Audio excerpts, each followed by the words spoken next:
ಗ್ರಾಮಾಂತರ ಜಿಲ್ಲೆಯ ಮಾಧ್ಯಮ ಮಿತ್ರರೇ, ಈಗಾಗಲೇ ನಮ್ಮ ಜಿಲ್ಲಾಧ್ಯಕ್ಷರು ಸಾಕಷ್ಟು ವಿಷಯಗಳನ್ನು ಹೇಳಿದ್ದಾರೆ. ಅದಕ್ಕೆ ಸ್ವಲ್ಪ ಸೇರಿಸೋ ಒಂದು ಪ್ರಯತ್ನವನ್ನು ನಾನು ಮಾಡ್ತೇನೆ. The room was burning, Romeo was fiddling. Rome ಸುಟ್ಟು ಉರಿತಾ ಇರಬೇಕಾದ್ರೆ ಅಲ್ಲಿನ ರಾಜ ರೋಮಿಯೋ ಗಿಟಾರ್ ಬಾರಿಸ್ತಾ ಇದ್ದಂತೆ. ಇವತ್ತು ಹಂಗಾಗಿದೆ ಇವತ್ತು ನಮ್ಮ ಕಾಂಗ್ರೆಸ್ನ ಪರಿಸ್ಥಿತಿ. ಇವತ್ತು ಬೆಂಗಳೂರಿನ ಸುಮಾರು 70ರಷ್ಟು ಭಾಗ ಮುಳುಗಿದೆ. ಸುಮಾರು 10ಕ್ಕೂ ಹೆಚ್ಚು ಜನ ಸತ್ತಿದ್ದಾರೆ. 1336ರಲ್ಲಿ ಅಕ್ಕಬುಕ್ಕರಿಂದ ಸ್ಥಾಪಿತವಾದಂತಹ ವಿಜಯನಗರ ಸಾಮ್ರಾಜ್ಯದ ಹಂಪಿಯಲ್ಲಿ ಇವತ್ತು ಅವರು ಒಂದು ಸಾಧನಾ ಸಮಾವೇಶ ಅಂತ ಮಾಡಿಕೊಂಡು ಬಂದಿದ್ದಾರೆ. ಇದೇನು ಸಾಧನಾ ಸಮಾವೇಶ ಅಂತಂದರೆ ಇದು ಅಭಿವೃದ್ಧಿ ಶೂನ್ಯ, ಜಾಹೀರಾತಿನ ಸರ್ಕಾರ, ಇಂತಹ ಒಂದು ಬೂಟಾಟಿಕೆಯ ಒಂದು ಸಾಧನಾ ಸಮಾವೇಶನ ಮಾಡಿಕೊಂಡು ಇವತ್ತು ರಾಜ್ಯದ ಜನರಿಗೆ ಕಣ್ಣಿಗೆ ಮಣ್ಣೆರಚುವಂಥ ಕೆಲಸವನ್ನು ಕಾಂಗ್ರೆಸ್ ಸರ್ಕಾರ ಇವತ್ತು ಮಾಡ್ತಾಯಿದೆ. ಸ್ನೇಹಿತರೆ, ಈಗಾಗಲೇ ತಮಗೆಲ್ಲ ಗೊತ್ತಿದೆ, ಏಪ್ರಿಲ್ 22 ಕಾಶ್ಮೀರದ ಕಣಿವೆಯಲ್ಲಿ ಉಗ್ರರು, ಪಾಕಿಸ್ತಾನದ ಪ್ರೇರಿತರಾದಂಥ ಉಗ್ರರು ಸುಮಾರು 25 ಜನರನ್ನು ನೀವು ಹಿಂದೂಗಳೇ, ನಿಮಗೆ ಕಲ್ಮಾ ಓದಲಿಕ್ಕೆ ಬರುತ್ತೆ ಅಂತ ಹೇಳಿ, ಅಷ್ಟೇ ಅಲ್ಲದೆ ಅವರದ್ದು ಬಟ್ಟೆಯನ್ನು ಬಿಚ್ಚಿಸಿ ಅಮಾಯಕವಾಗಿ ಘೋರ ಹತ್ಯೆಯನ್ನು ಮಾಡಿರ್ತಕ್ಕಂಥದ್ದು ಕರ್ನಾಟಕದ ಶಿವಮೊಗ್ಗದ ನಮ್ಮ ಬಂಧುಗಳು ಕೂಡ ಇರತಕ್ಕಂಥದ್ದನ್ನು ತಾವು ಕೇಳಿದ್ದೀರಿ. ಇಂತಹ ಒಂದು ಸಂದರ್ಭದಲ್ಲಿ ಒಂದು ದಿಟ್ಟ ನಿರ್ಧಾರವನ್ನು ತೆಗೆದುಕೊಂಡ ಭಾರತದ ಪ್ರಧಾನಮಂತ್ರಿಗಳಾದ ಸನ್ಮಾನ್ಯ ಶ್ರೀ ಮೋದಿಜಿಯವರು ಬಿಹಾರದಿಂದ ಒಂದು ಸಂದೇಶವನ್ನು ಕೊಟ್ಟರು. ಇಂಥ ಘೋರ ಅಪಮಾನ ಮಾಡಿದಂಥ ನಿಮಗೆ, ನೀವೆಲ್ಲಿದ್ದರೂ ಕೂಡ ನಿಮ್ಮನ್ನು ಹುಡುಕಿ ಹೊಡೆದು ನಿಮಗೆ ಊಹಿಸಲಾರದಂತಹ ಒಂದು ಶಿಕ್ಷೆಯನ್ನು ಕೊಡ್ತೀನಿ ಅಂತ ಒಂದು ಶಪಥವನ್ನು ಮಾಡಿದರು. ಅದಕ್ಕೆ ಸಂಬಂಧಪಟ್ಟ ದೇಶಕ್ಕೆ ಒಂದು ಸೂಚನೆಯನ್ನು ಕೊಟ್ಟರು. ಸುಮಾರು 14 ದಿನ ಅವರು ಕಾಯ್ದರು ಕೂಡ. ಆದರೆ ಈ ಒಂದು ಪಾಕಿಸ್ತಾನ ತನ್ನ ಉಗ್ರರನ್ನು ಇನ್ನೂ ಬೆಳೆಸಲಿಕ್ಕೆ ಸಾಧ್ಯ ಮಾಡಿದ ಸಂದರ್ಭದಲ್ಲಿ ಮೇ 8, 7, 8, 9ನೇ ತಾರೀಕು ಉಗ್ರರು ಅಡಗಿರ್ತಕ್ಕಂಥ 9 ತಾಣಗಳಲ್ಲಿ ಸುಮಾರು 100 ಕಿಲೋಮೀಟ್ರು ಪಾಕಿಸ್ತಾನದ ಒಳಗಡೆ ಹೋಗಿ ನಮ್ಮ ಬ್ರಹ್ಮೋಸ್ ಅಸ್ತ್ರಗಳನ್ನು ಉಪಯೋಗಿಸಿ ಆಧುನಿಕ ತಂತ್ರಜ್ಞಾನವನ್ನು ಬಳಸಿ ಅಲ್ಲಿದ್ದಂಥ 100 ಉಗ್ರರನ್ನು ಸಾಯಿಸಿದ್ದನ್ನು ತಾವು ನೋಡಿದಿರಿ.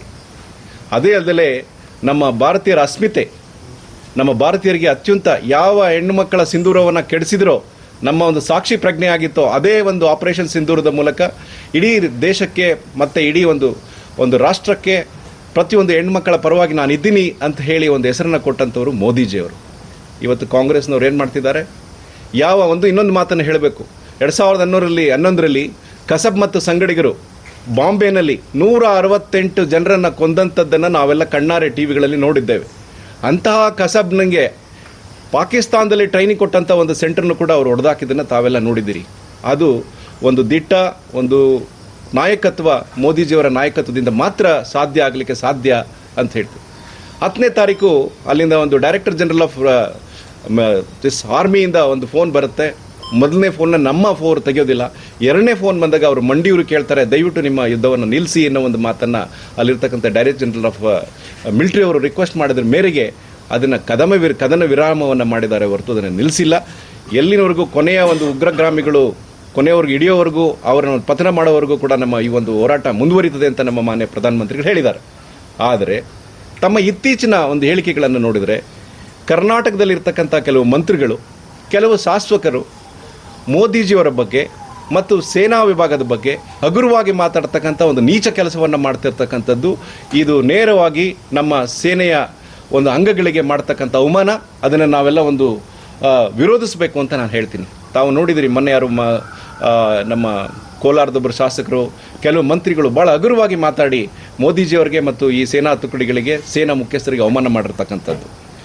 ಅಷ್ಟೇ ಅಲ್ಲದೆ ನಮ್ಮ ಬಸವರಾಜ ರಾಯರೆಡ್ಡಿಯವರು ಆರ್ಥಿಕ ಸಲಹೆಗಾರರು ಮುಖ್ಯಮಂತ್ರಿಗಳಿಗೆ ಒಂದು ಮಾತನ್ನು ಹೇಳಿದರು. ತಮಗೆಲ್ಲ ನೆನಪಿರಬೇಕು ಪತ್ರಕರ್ತರಿಗೆ.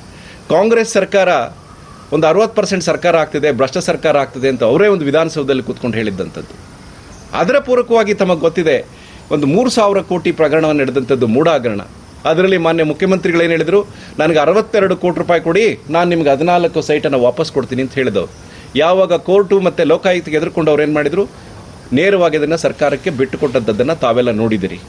ಅಲ್ಲದೆ ಈ ಭಾರತ ಖಂಡದಲ್ಲೇ ನಡೆದಿರ್ತಕ್ಕಂಥ ಒಂದು ಭ್ರಷ್ಟಾಚಾರ ಏನಂದರೆ, ಕರ್ನಾಟಕದ ಖಜಾನೆಯಿಂದ ನೇರವಾಗಿ 187 ಕೋಟಿ ರೂಪಾಯಿನ ಹೈದರಾಬಾದಲ್ಲಿದ್ದಕ್ಕಂಥ ವೈಯಕ್ತಿಕ ಖಾತೆಗಳಿಗೆ ಟ್ರಾನ್ಸ್ಫರ್ ಮಾಡಿ, ಅಲ್ಲಿಂದ ಬಾರ್, ರೆಸ್ಟೋರೆಂಟು, ಜ್ಯುವೆಲರ್ಸ್ಗೆ ಟ್ರಾನ್ಸ್ಫರ್ ಮಾಡಿ, ಅಲ್ಲಿಂದ ಹಣವನ್ನು ಬಳ್ಳಾರಿಯಲ್ಲಿ ಬಳಸಿದಂಥ ಅಂದಿನ ಸಚಿವರಾದಂಥ ನಾಗೇಂದ್ರ ಅವರ ಭ್ರಷ್ಟ ಕರ್ಮಾಚಾರವನ್ನು ತಾವು ನೋಡಿದಿರಿ.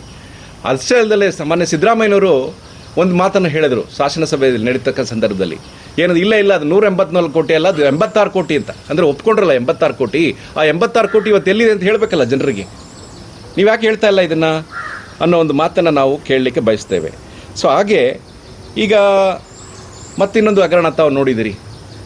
ಅಖಿಲ ಭಾರತ ಕಾಂಗ್ರೆಸ್ನ ಅಧ್ಯಕ್ಷರಾದಂಥ ಮಲ್ಲಿಕಾರ್ಜುನೆಯವರ ಸುಪುತ್ರರಾದಂಥ ಪ್ರಿಯಾಂಕಾ ಖರ್ಗೆ ಅವರು ಅವರ ಕುಟುಂಬದವರಿಗೆ 5 ಎಕರೆ ಭೂಮಿಯನ್ನು, KDB ಭೂಮಿಯನ್ನು ಏರೋಸ್ಪೇಸ್ ಮಟ್ಟದಲ್ಲಿ ಅಕ್ವೈರ್ ಮಾಡಿಕೊಂಡಂಥದ್ದು. ಯಾವಾಗ ನಮ್ಮ ಹೋರಾಟ ಜಾಸ್ತಿ ಆಗ್ತದೋ ಅದನ್ನು ಇಮ್ಮಿಡಿಯೇಟಾಗಿ ಕೊಟ್ಟಂಥದ್ದನ್ನು ತಾವು ನೋಡಿದಿರಿ. ಅದೇ ಕುಟುಂಬಕ್ಕೆ ಈಗ SC/ST ಹಣದಿಂದ ನಮಗೆ ಒಂದು ಬೋರ್ವೆಲ್ ಹಾಕ್ಲಿಕ್ಕಾಗಲಿ, ಒಂದು ಗಂಗಾ ಕಲ್ಯಾಣಕ್ಕಾಗಲಿ, ಒಂದು ಮನೆ ಕಟ್ಕೊಳ್ಳೋಕ್ಕಾಗಲಿ ನಮ್ಮ ದಲಿತ ವರ್ಗದವರು ಇವತ್ತು ಹೋರಾಟ ಮಾಡ್ತಿರ್ತಕ್ಕಂಥ ಸಂದರ್ಭದಲ್ಲಿ ಕಳೆದ 2 ವರ್ಷದಿಂದ 9,90,00,000 ರೂಪಾಯಿಗಳನ್ನು ಆ ಕುಟುಂಬದ ಶಿಕ್ಷಣ ಸಂಸ್ಥೆಗಳಿಗೆ ಕಾಂಪೌಂಡ್ ಕಟ್ಕೊಳ್ಳೋಕ್ಕೆ ಕೊಟ್ಟಿರ್ತಕ್ಕಂಥದ್ದು. ಇದು ಜಗಜ್ಜಾತರ ಆಗಿದೆ, ಅದು ಆನ್ ರೆಕಾರ್ಡ್ ಇದೆ ಅಂತ ನಾನು ಹೇಳಲಿಕ್ಕೆ ಬಯಸ್ತೇನೆ. ಅಷ್ಟೇ ಅಲ್ಲದೆ